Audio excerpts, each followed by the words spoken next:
नमस्कार दोस्तों, मैं हूं वंदना भारती और आप देख रहे हैं कमोडिटी इनसाइट्स विद वंदना भारती। आज का दिन इंडियन बाजार के लिए ही नहीं, ये ओवरऑल पूरे वर्ल्ड के लिए ही एक वॉलेटाइल डे रहेगा, क्योंकि एक दिन में ही दो चीजें, जो दो इवेंट उभर के आई।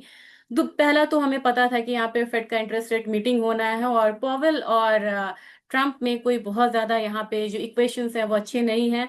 यहाँ पे पॉवेल ने फिर से कहा कि वो बहुत जल्दबाजी में नहीं है इंटरेस्ट रेट कम करने के।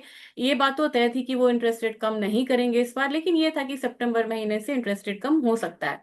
उन्होंने सितंबर के बारे में भी यहाँ पे बोल दिया कि हमें कोई जल्दबाजी नहीं है। इसका इम्पैक्ट क्या हुआ? गोल्ड और सिल्वर में हम लोगों ने फॉल आता हुआ देखा, क्योंकि डॉलर इंडेक्स में जबरदस्त तेजी आई। और मैंने कल के दिन में आपको कहा भी था कि डॉलर इंडेक्स में 101 से 102 का लेवल यहाँ पे मैं एक्सपेक्ट कर रही हूँ, और ये कमोडिटी बाजार पे दबाव डाल सकता है। ये पहला यहाँ पे एक इवेंट था। दूसरा इवेंट ये रहा कि उन्होंने कहा कि हम 25% टैरिफ जो है इंडिया पे लगाएंगे, साथ में हम यहाँ पे पेनाल्टी भी लगाएंगे।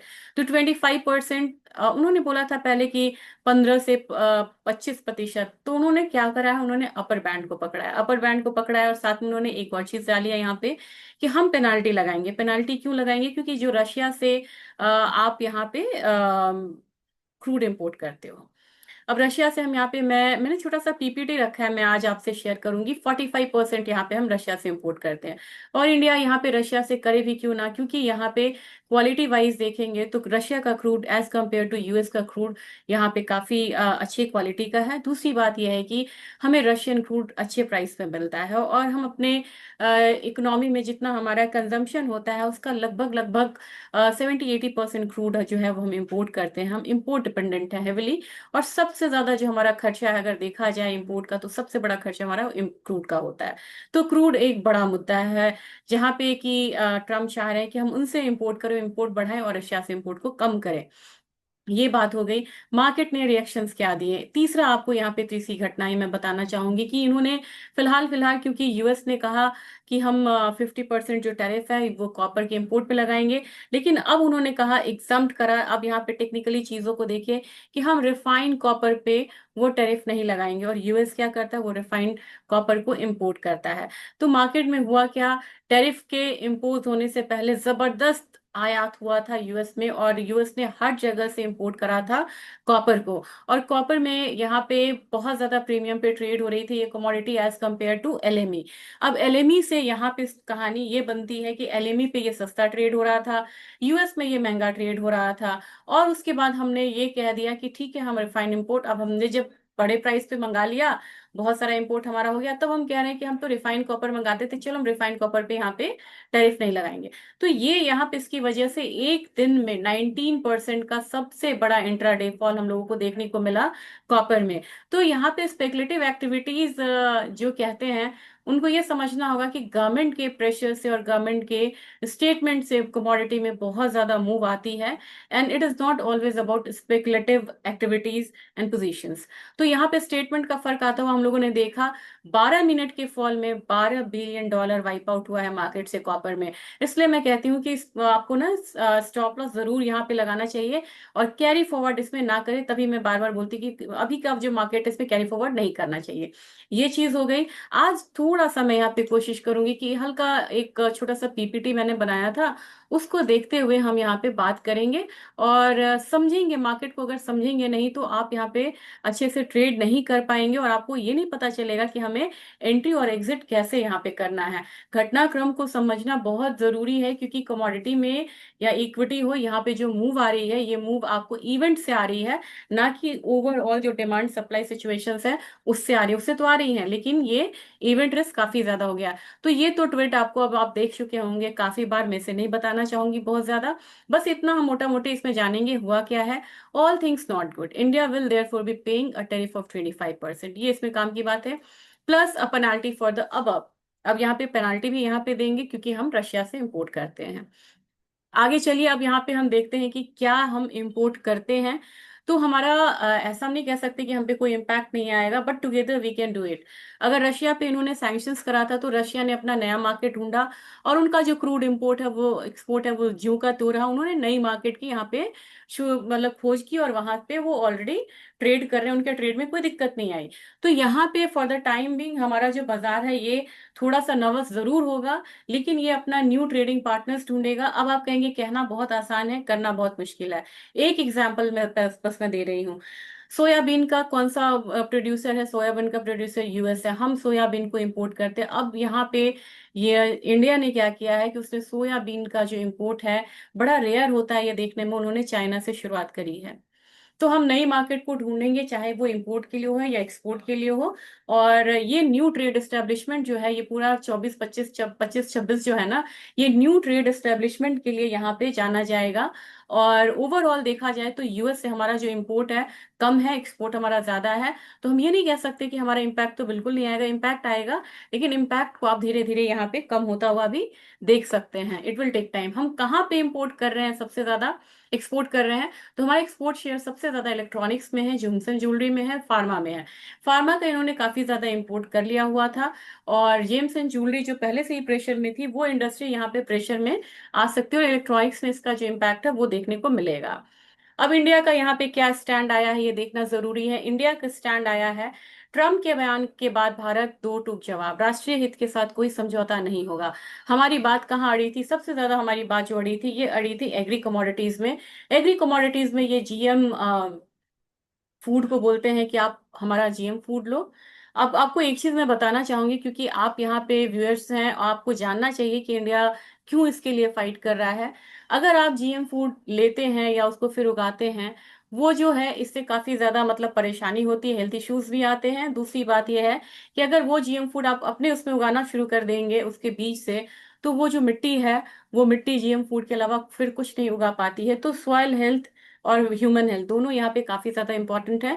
और इसमें क्या होगा कि हम सस्ता अनाज बाहर से अगर इंपोर्ट कर लेंगे, तो फिर हमारा जो फार्मर्स का जो हित है, जो ऑलरेडी यहाँ पे बड़े हाशिए पे है, वो यहाँ पे और ज्यादा सफर करेगा। तो जब पीयूष गोयल यहाँ पे गए थे, यूएस गए थे ट्रेड डील के लिए, तो उनको यहाँ पे परेशानी इसलिए हुई थी क्योंकि यहाँ पे फार्मर्स में एग्री में जाके मामला बहुत ज्यादा अटक गया था। तो भारत का स्टैंड अभी बहुत क्लियर है। नेक्स्ट स्टैंड के लिए आपको किसी भी स्पेकुलेशन पे नहीं जाना होगा। आप यहाँ पे जो मिनिस्ट्री की वेबसाइट है उसको बस रेफर करिए, और ये मैंने मिनिस्ट्री के वेबसाइट से लिया है। अब है कि क्रूड की बात हो रही थी। क्रूड में बहुत दर्द हो रहा है अमेरिका को, इसलिए क्योंकि 45% क्रूड हम रशिया से लेते हैं और सिर्फ 6% हम यूएस से लेते हैं। इनके कहने का मतलब है कि इसको आप जीरो करो और इसको आप बढ़ाओ। तो ये इतने जल्दी तो हो नहीं पाएगा, और इतने दबाव में इंडिया ने कभी ट्रेड करा भी नहीं है। और रशिया हमारा बहुत पुराना पार्टनर है, ये हमें पता होना चाहिए। तो मुझे नहीं लग रहा कि इसमें बहुत ज्यादा कोई बदलाव आने की स्थिति है।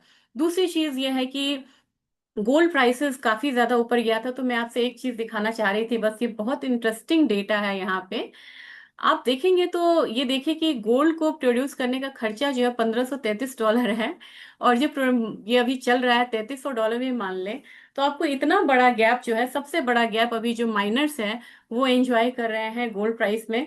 और ये एक बहुत बढ़िया एक मतलब मुझे लगा कि एक स्लाइड था जो मुझे आपसे डिस्कस करना चाहिए था।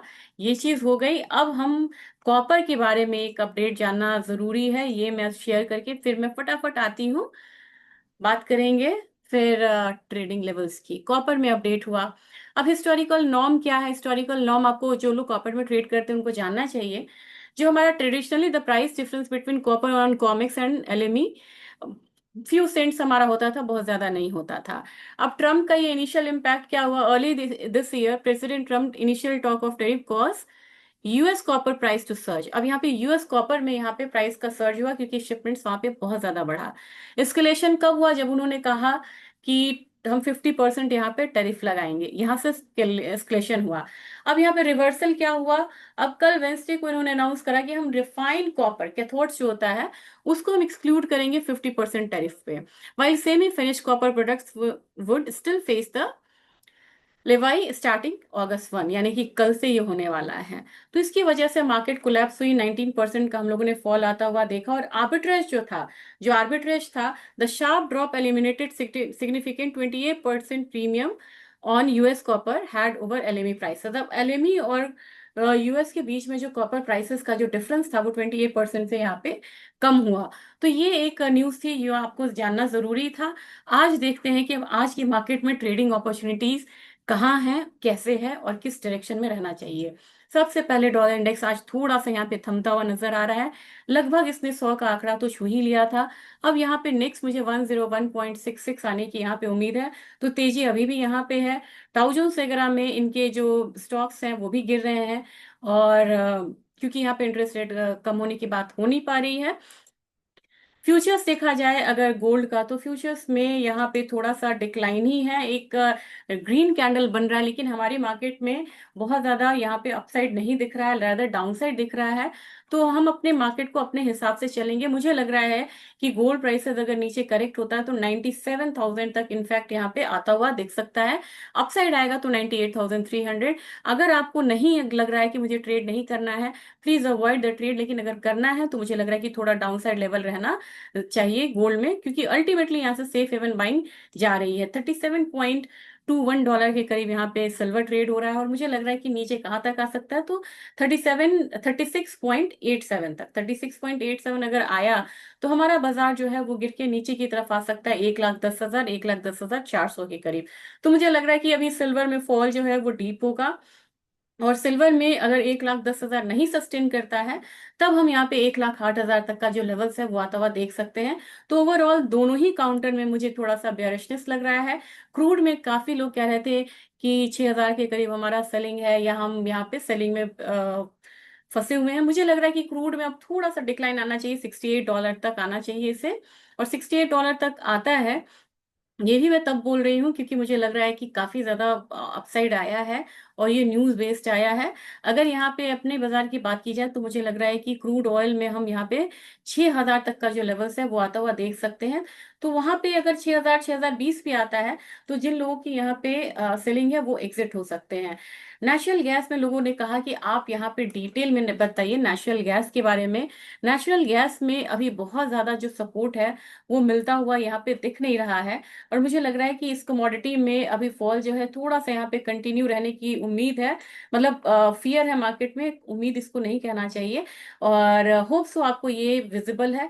ये चीज जो है ना, ये इन्वेंट्री का बढ़ना, ये जो ब्लू लाइन है ना, ये इन्वेंट्रीज को जो दिखा रहा है ना, ये काफी ज्यादा अपसाइड होता हुआ दिखा रहा है। एवरेज से 5 इयर्स के एवरेज से यहाँ पे बढ़ता हुआ नजर आ रहा है, जिसकी वजह से हम लोगों ने नेचुरल गैस में एक डाउनसाइड लेवल जो है वो आता हुआ यहाँ पे देखा है। तो मुझे लग रहा है कि नेचुरल गैस में अभी भी थोड़ा जो फॉल है वो यहाँ पे कंटिन्यू रहना चाहिए। और जैसे ही मुझे लगेगा कि कुछ बहुत बड़ी न्यूज आ रही है या कुछ सपोर्ट मिलता हुआ नजर आ रहा है, तो मैं आपसे जरूर यहाँ पे बताना चाहूंगी। और नेचुरल गैस की बात अभी की जाए तो हीटिंग डिमांड तो ऑलरेडी यहाँ पे, कूलिंग डिमांड तो ऑलरेडी यहाँ पे है, लेकिन इन्वेंट्री की वजह से प्राइसेस में फॉल है। अब नीचे की तरफ कहाँ तक आ सकता है, 260 तक मुझे लग रहा है कि एक बारी नेचुरल गैस 260 से 258 तक नीचे की तरफ आ सकता है, 262 258 के करीब। कोई भी रिकवरी आपको कहाँ पे रुक सकती है, तो 268 वाले जोन में। अब जिंक की बात की जाए तो जिंक ने यहाँ पे एक फॉल दिखाया है, और फॉल इसलिए भी आ रहा है क्योंकि लग रहा है कि इतने बड़े ट्रेड डिसीजंस का जो एक रेpercussion है वो देखने को मिलेगा। हालांकि ये फॉल तब आ रहा है जब यूएस में जीडीपी 2.5% एक्सपेक्टेड था, और आया कितना, वो 3% आया। इसके बाद भी यहाँ पे ये फॉल आ रहा है। मीन्स की मार्केट अभी बिल्कुल डवाडोल है कि जिस तरीके से ये लगातार टैरिफ को लेके यहाँ पे नियम बदल रहे हैं, रूल्स ला रहे हैं, और ये स्टैटिक नहीं है। ये भी कहते हैं कि हमने तो ईयू पे कम कर दिया, 15% कम कर दिया, लेकिन ये कोई ठीक नहीं है, अगर इन्होंने कुछ ऐसा रिटेलिएट करा तो हम फिर से बढ़ा देंगे। इसलिए मार्केट यहाँ पे नर्वस होकर ट्रेड हो रही है। और 250, अगर मैं जिंक की बात करूं, तो जिंक मुझे लग रहा है कि 263.7 तक एक बारी नीचे की तरफ आ सकता है। और इसके बाद अगर नीचे का फॉल आया 262 तक, मान के चलिए कि एक बार जिंक जो है वो नीचे की तरफ आ सकता है। लेड की बात करूं तो लेड मुझे 179 तक लग रहा है। एल्यूमिनियम यहाँ पे 252 के करीब, मतलब कि यहाँ पे ट्रेड हो रहा है। लेकिन इसे सपोर्ट कहाँ लेना चाहिए, 251.5। एल्यूमिनियम में आप ध्यान रखिएगा, 251.5 अगर ब्रीच करे तो यहाँ पे एक जो वीक टोन है वो कंटिन्यू रहना चाहिए। नहीं तो एल्यूमिनियम जो है फिर वहां से एक बाउंस लेगा, और बाउंस लेगा तो कहाँ तक जा सकता है, 255 तक। अब बात करेंगे कॉपर की। कॉपर ने आज तो बड़ा एक कह सकते हैं कि ब्लड बात है ये। आज का हाई दिखाया 896, और आज का लो लगा है 861। यानी कि आप यहाँ पे देख सकते हैं कि ₹25 से ज्यादा का यहाँ पे इनफैक्ट आपको एक फॉल आता हुआ दिखा। इसके बाद मार्केट अभी कहाँ ट्रेड हो रही है? मार्केट ट्रेड हो रही है करीब करीब 876, यानी कि जो ओपन था उससे ₹20 नीचे कॉपर अभी यहाँ पे ट्रेड हो रहा है। मेरे ख्याल से अब कॉपर एक रेंज में ट्रेड होगा, ये रेंज मैं आपसे डिस्कस करना चाह रही थी।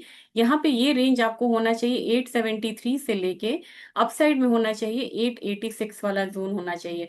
तो मुझे लग रहा है कि आज का सपोर्ट 873 के करीब लेना चाहिए, क्योंकि एक नी जर्क रिएक्शन जो था वो आ चुका है, और 2.5%, 2.37% अभी कॉपर गिरा हुआ है। मेरे ख्याल से 273 से ऊपर की अगर क्लोजिंग कोई सस्टेन कर जाए तो नेक्स्ट हम यहाँ पे फिर एक अपसाइड मूव आता हुआ देख सकते हैं, लेकिन वो लिमिटेड होगा। आपको आज का ध्यान रखना होगा, ट्रेडिंग जोन ये है 273, 873 से लेके 886 वाला जोन जो है वो आज का हो सकता है।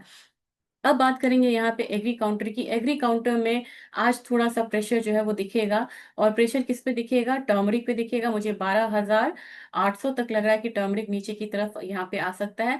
अगर जीरा की बात की जाए, जीरा पे काफी ज्यादा क्वेरीज यहाँ पे आती हैं, और जीरा मुझे लग रहा है कि ये कमोडिटी अब यहाँ पे थोड़ा सा अपसाइड रुख जो है वो ले सकती है। और ये कमोडिटी में अगर अपसाइड आता है, इसलिए कि बहुत ज्यादा अब यहाँ पे डाउनसाइड जो है नहीं है। एपीएमसी से थोड़ा सा यहाँ पे जो कह सकते हैं जो स्टॉक्स था, वो स्टॉक्स यहाँ पे आता जाता रहता था, आ रहा था काफी ज्यादा, जिसकी वजह से हम लोगों ने एक देखा था कि प्रेशर आता हुआ मार्केट में। लेकिन अब मुझे जीरे में लग रहा है कि एक डाउनसाइड जो है वो अब यहाँ पे केप्ड हो गया है, और अपसाइड मूव जो है ये वो यहाँ पे कंटिन्यू होना चाहिए।